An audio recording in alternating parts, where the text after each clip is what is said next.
네, 여러분 반갑습니다. 방구석의 히키남이에요.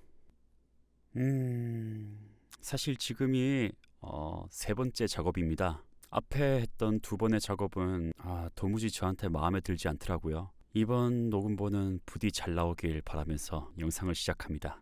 첫 번째 작업을 할 때 인사말을 이미 촬영했었는데요. 시간이 꽤 흐르다 보니까 지금 상황과는 맞지 않는 말도 하고 같은 인사말을 쓰면 또 안 좋은 녹음본이 나올까 징크스 같은 거죠, 징크스. 저는 열심히 살고 있었고요. 지금이 6월 29일 목요일인데 제가 JTBC의 최강야구라는 예능 프로그램의 팬이거든요. 최강야구팀이 7월 9일에 고척 스카이돔에서 직관 경기를 하는데 그게 너무 가고 싶어가지고 오늘 낮 2시에 티켓링크에서 그 티켓팅을 하는데 사람들이 어쩜 그렇게 빠를 수가 있는지 저도 2시에 딱 맞춰서 마우스질을 했었는데 대기 순번이 거의 9,000번이었나? 만 번이었나? 한 15분 기다리니까 제 순서가 오더라고요. 16,000석이 되는 자리가 모조리 매진이었습니다. 생각해보면 컴퓨터로 선착순으로 하는 작업은 무조건 못했던 것 같아요. 뭐 수강 신청이라든지 뭐 티켓팅 한 번도 성공해 본 적이 없어요. 고척 스카이돔 야구장 저희 집이랑 가까운데 이렇게 가까이 있어도 보질 못합니다. 네, 사설은 여기까지 하고 오디오북을 읽으러 왔습니다. 제가 저번에 읽어드렸던 거물급 의뢰인, 오늘은 2부 마지막까지 읽어드리겠습니다. 듣고 마음에 드셨다면 구독과 좋아요 버튼, 하고 싶으신 말씀은 댓글로 부탁드릴게요. 그럼 시작하겠습니다.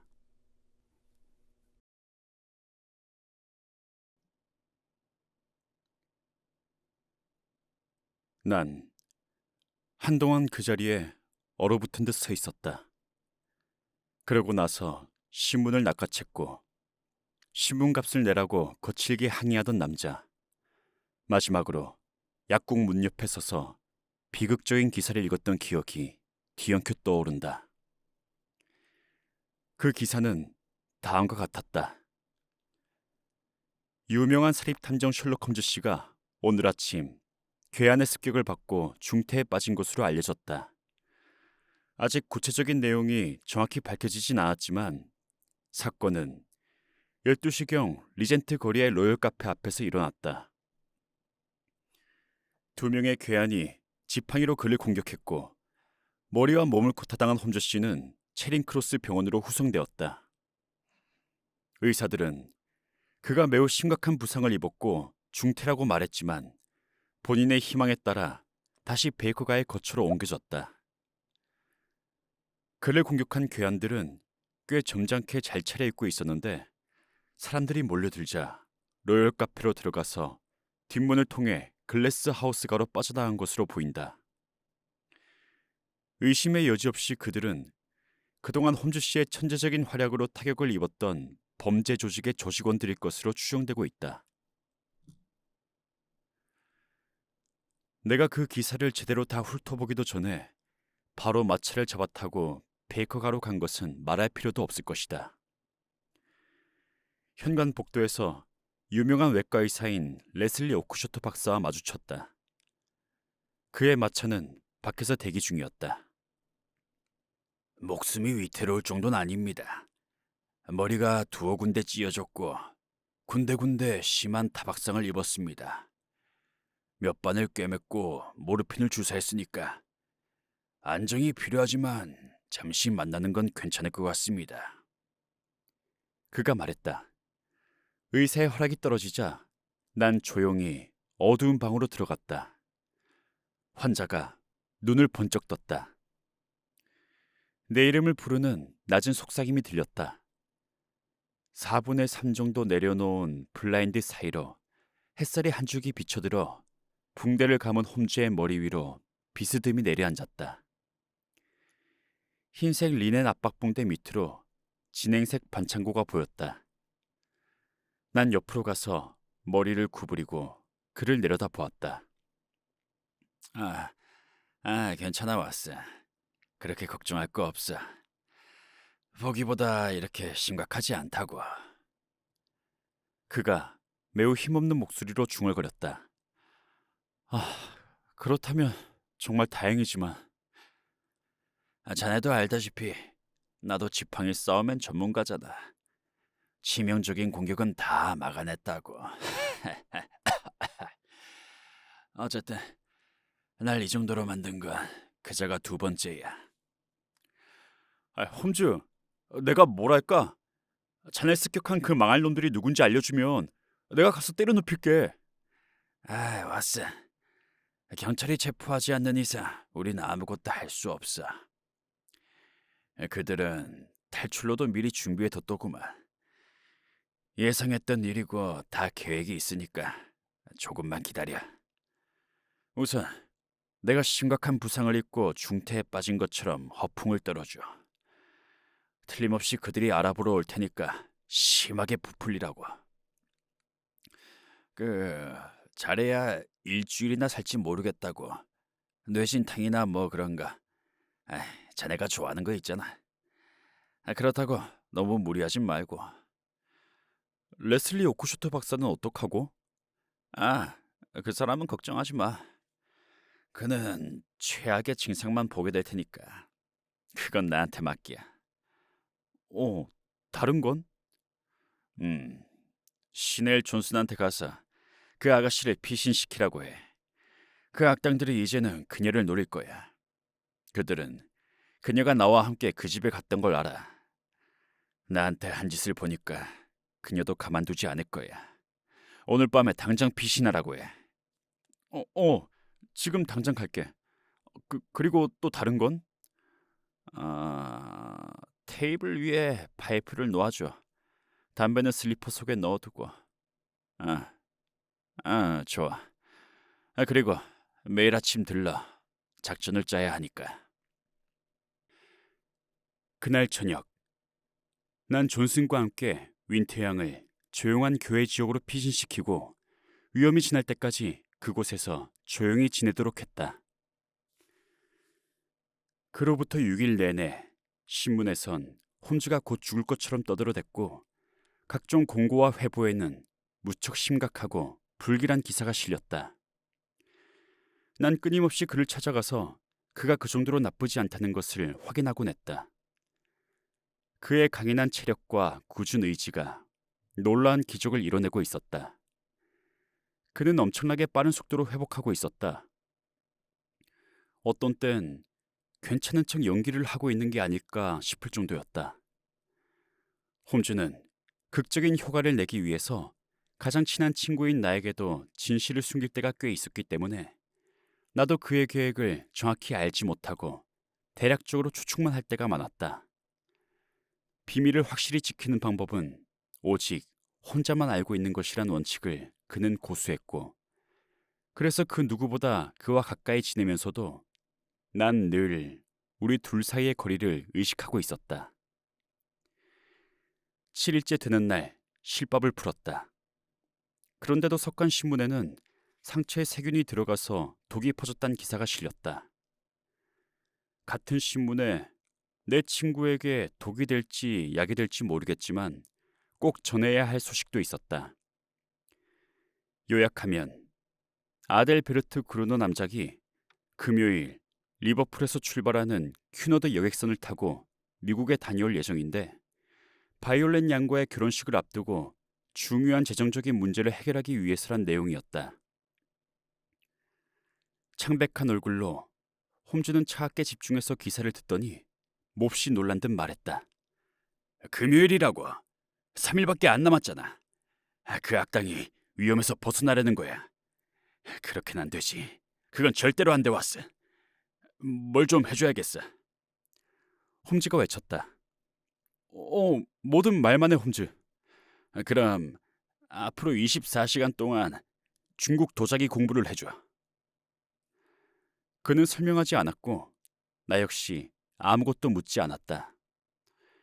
오랜 경험상 그가 시키는 대로 하는 것이 현명하다는 것을 알고 있었다. 그의 방을 나와 베이커가를 걸어가는 동안 난 세상 이상한 이 명령을 어떻게 수행해야 할지 고민이었다.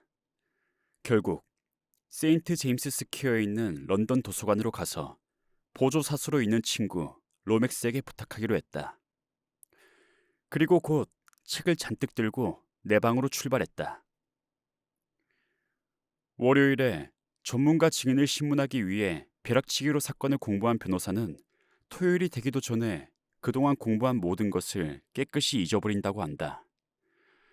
물론 나도 지금 도자기 권위자 행세를 할 생각은 조금도 없다. 하지만 그날 저녁부터 밤을 꼬박 새우면서 잠깐 쉰 것만 빼고는 아침까지 꼬박 도자기에 관한 지식을 머릿속에 밀어넣었다. 위대한 예술가들, 장식가들의 특징, 군웅할거 시대 도자기의 신비, 홍무제 시대 도자기의 문양, 영락제 시대 도자기의 아름다움, 당령이 쓴 책들, 송나라와 원나라 등 고대 왕국 시대 도자기의 화려함에 대해 배웠다. 다음 날 저녁, 난 이런 정보를 잔뜩 가지고 홈즈에게 갔다. 그는 침대에서 일어나 가장 좋아하는 안락 의자에 깊숙이 들어앉은 채 붕대를 감은 머리에 손을 얹어놓고 있었다. 신문 기사를 본 사람들은 상상도 못할 일이었다. 홈즈, 누가 보면 어쩌려고. 사람들은 자네가 죽어가는 줄 알고 있는데. 내가 말했다.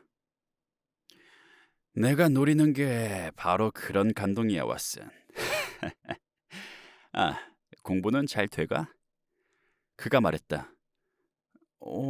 열심히는 하고 있어. 좋아. 도자기에 관한 전문적인 대화를 할 수 있을까? 할 수 있을걸? 그럼 저 벽난로 선반에 있는 작은 상자를 좀 가져다 줘.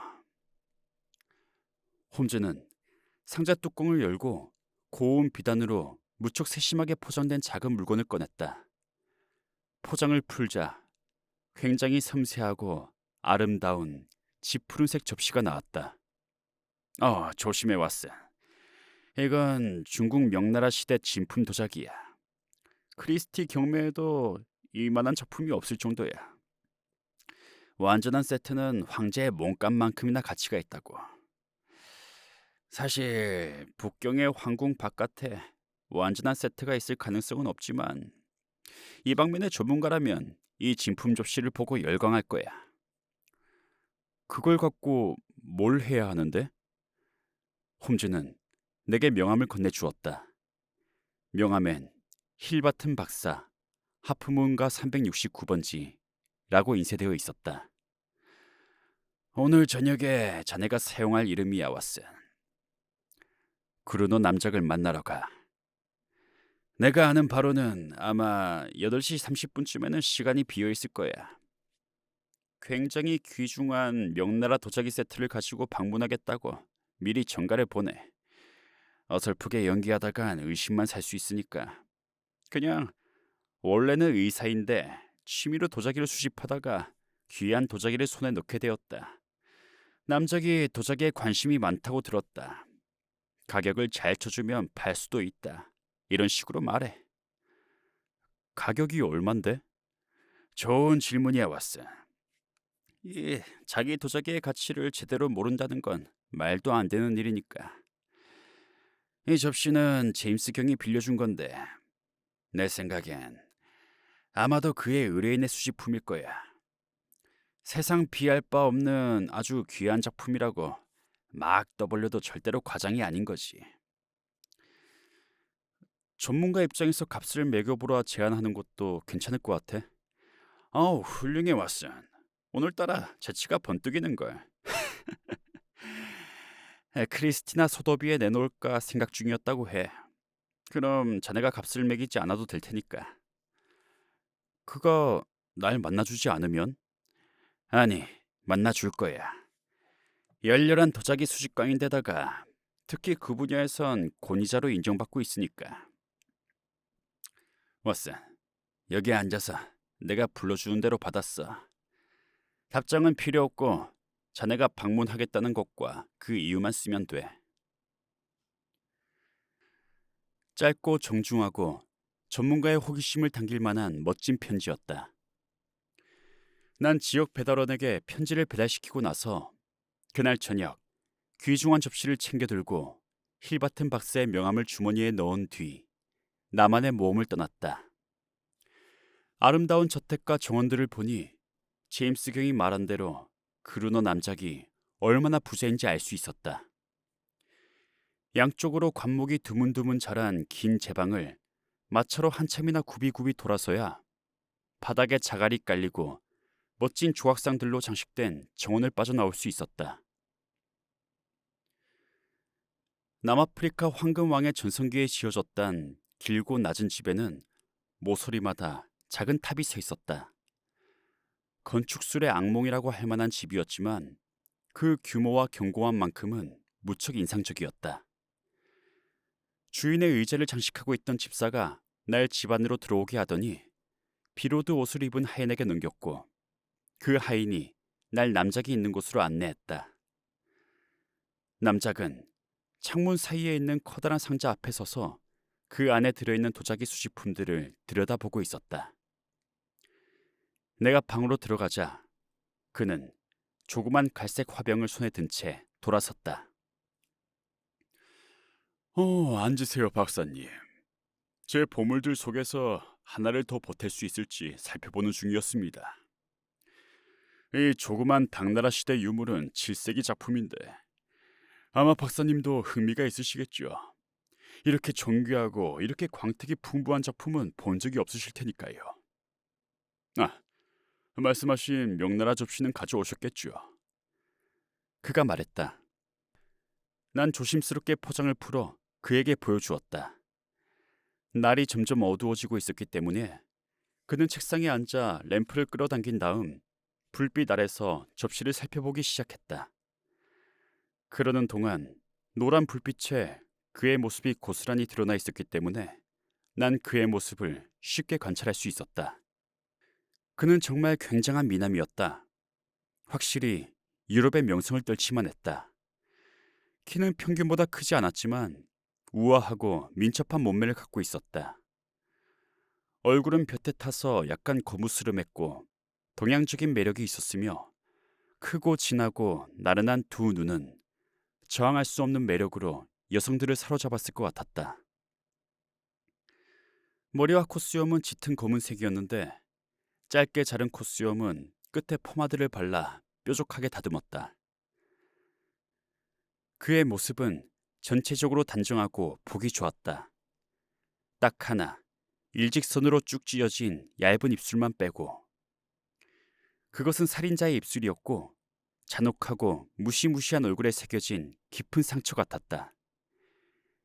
그는 콧수염을 습관적으로 자주 잡아당겼는데 마치 공격할 대상에게 경고하는 위협 신호처럼 느껴졌다.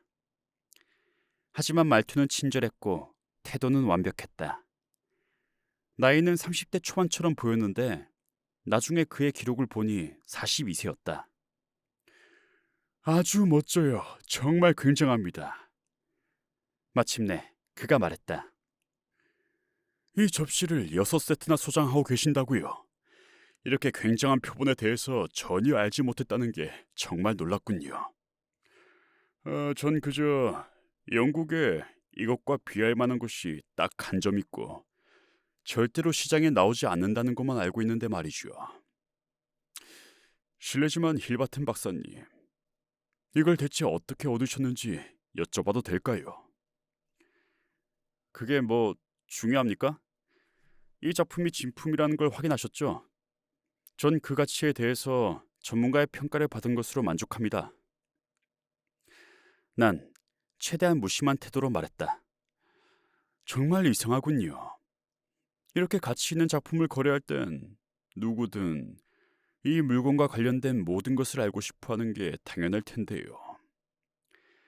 이 접시는 진품이 확실합니다. 그 점에 대해선 요만큼도 의심할 게 없어요. 하지만 전 모든 가능성을 확인하려는 겁니다. 나중에 박사님에게 이 물건을 팔 권리가 없다는 게 밝혀질 수도 있지 않습니까? 그가 빠르게 말했다.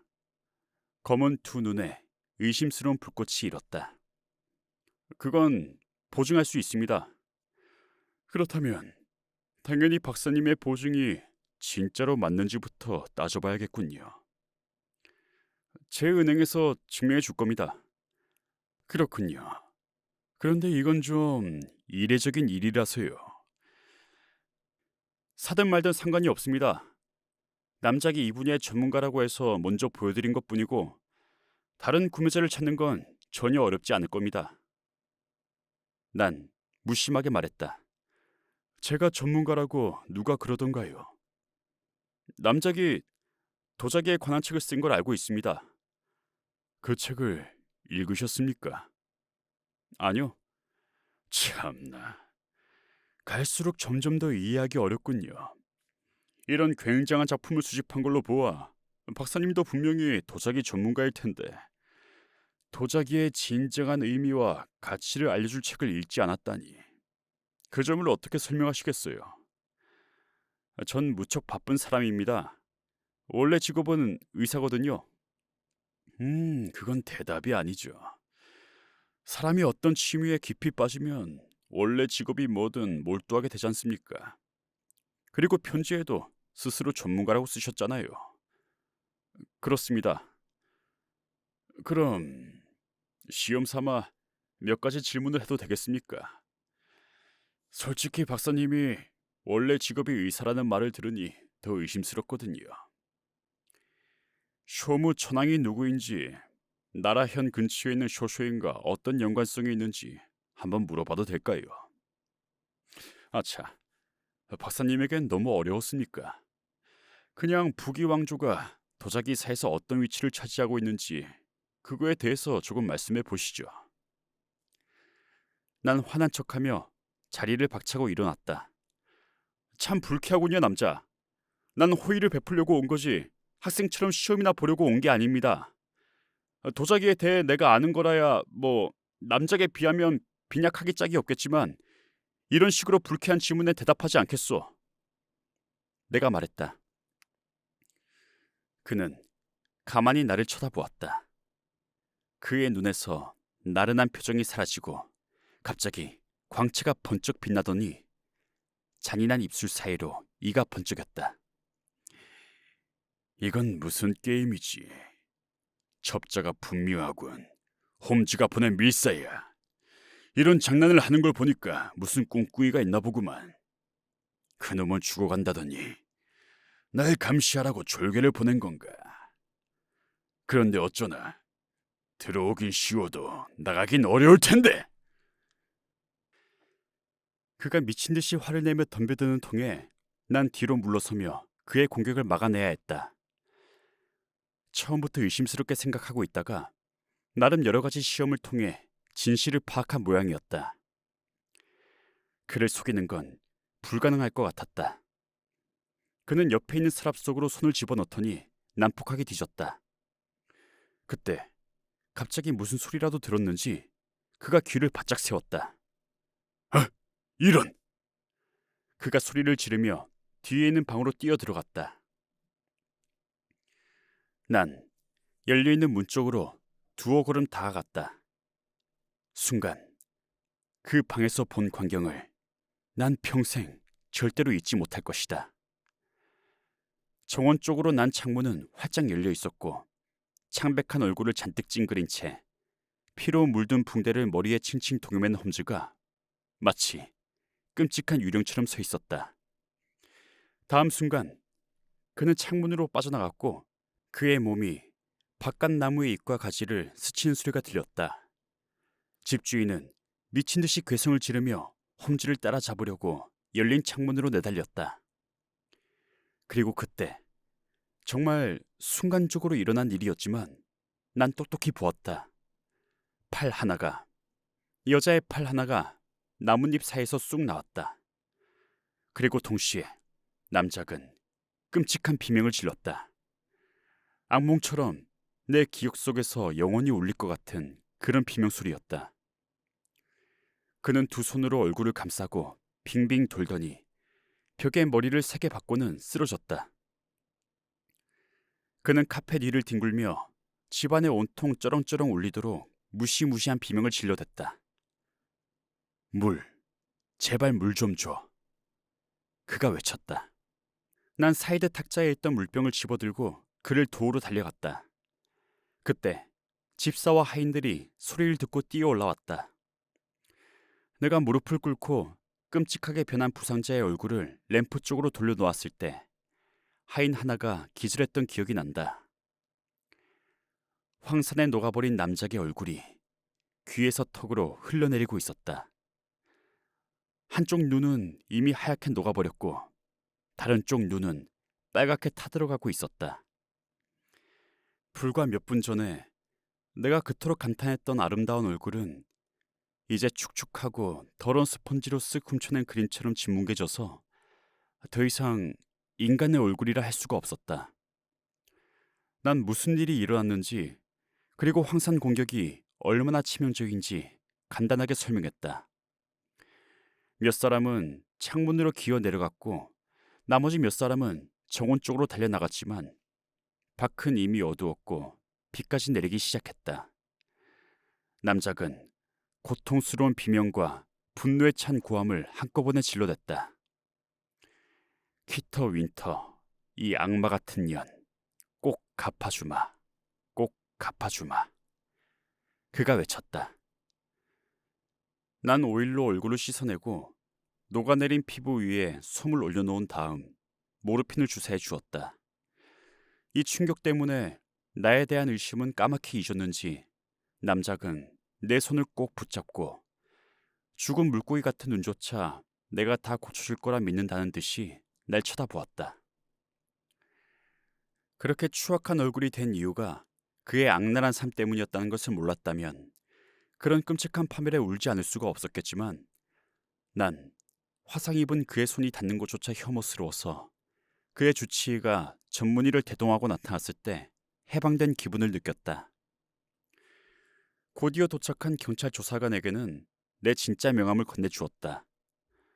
홈즈 덕분에 나도 경시청에선 홈즈만큼이나 유명했기 때문에 속이려고 해봤자 바보짓이었다. 그 우울하고 무시무시한 집을 떠난 지 1시간 만에 난 베이커가로 돌아왔다. 홈즈는 매우 창백한 얼굴로 그 익숙한 의자에 축 늘어져 있었다.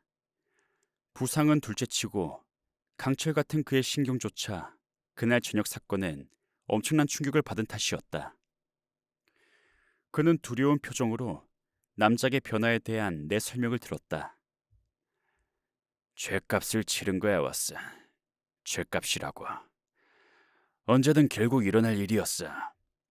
그것으로 죗값이 충분한지는 하늘만이 알겠지. 그가 말했다. 그러곤 탁자에서 갈색 책을 들어올리며 덧붙였다. 이게 그 여자가 말했던 책이야. 이것으로도 결혼을 막지 못한다면 더 이상의 방법은 없어. 하지만 이걸로 막을 수 있을 거야. 반드시 막아야 돼.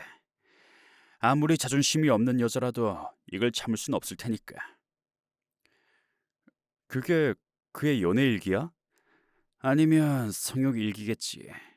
뭐라 부르든 마음대로 해. 그 여자가 그 책 얘기를 꺼내자마자 난 그게 강력한 무기가 될 수 있다는 걸 알았어. 당시에 그런 생각을 말하지 않은 건 그 여자가 누설할지도 몰라서였어.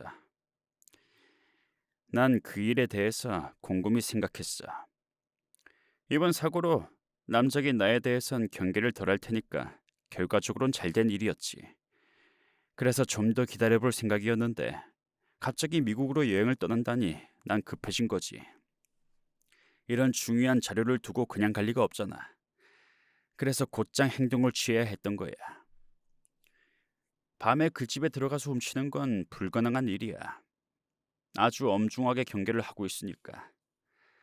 하지만 그날 저녁에 그의 관심을 다른 데로 돌릴 수만 있다면 기회를 잡을 수 있을 거라고 생각했어. 그래서 자대가 그 푸른 접시를 들고 가게 된 거지.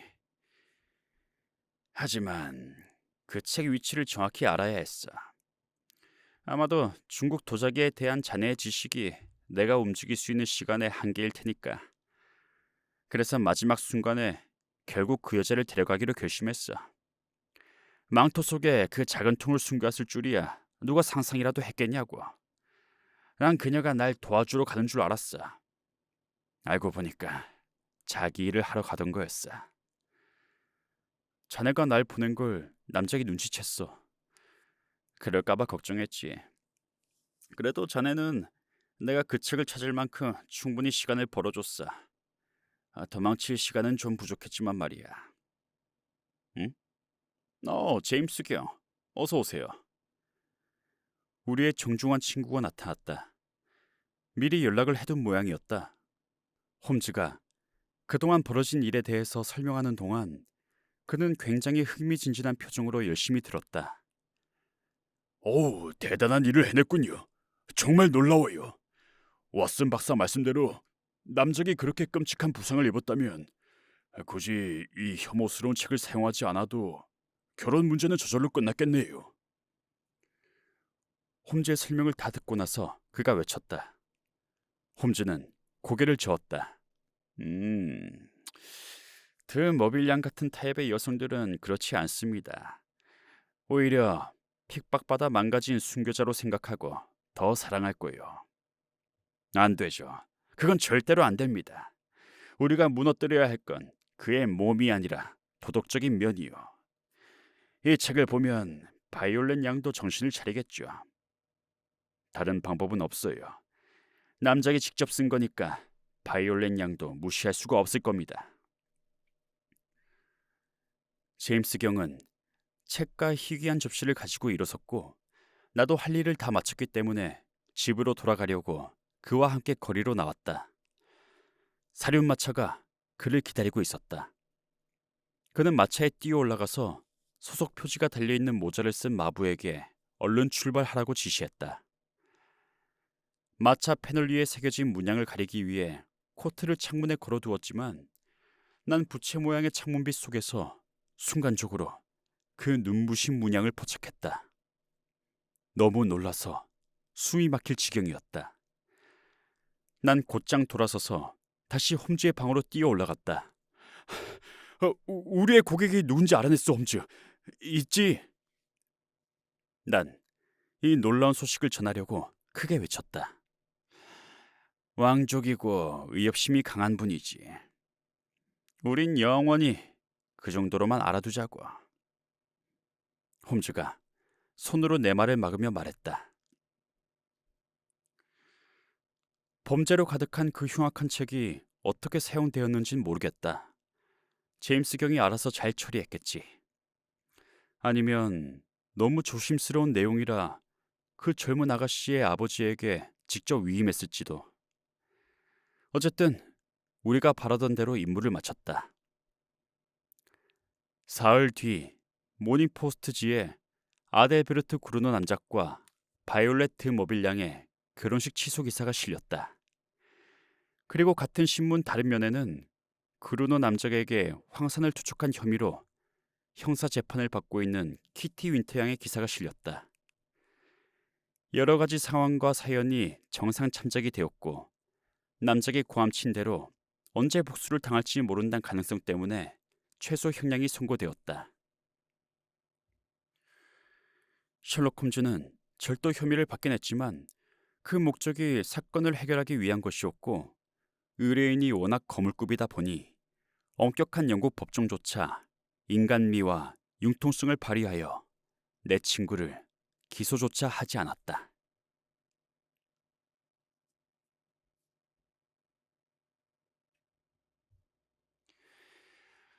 네, 여러분. 이렇게 해서 거물급 의뢰인 끝까지 읽었습니다.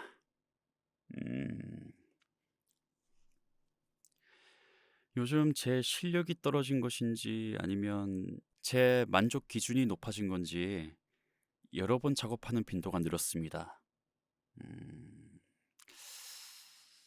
뭐 이랬거나 저랬거나 제 실력이 부족하단 거겠죠. 네, 그러면 전 급한 대로 얼른 편집을 해봐야겠습니다. 모두 들어줘서 고맙고요. 모두 좋은 밤 되시길.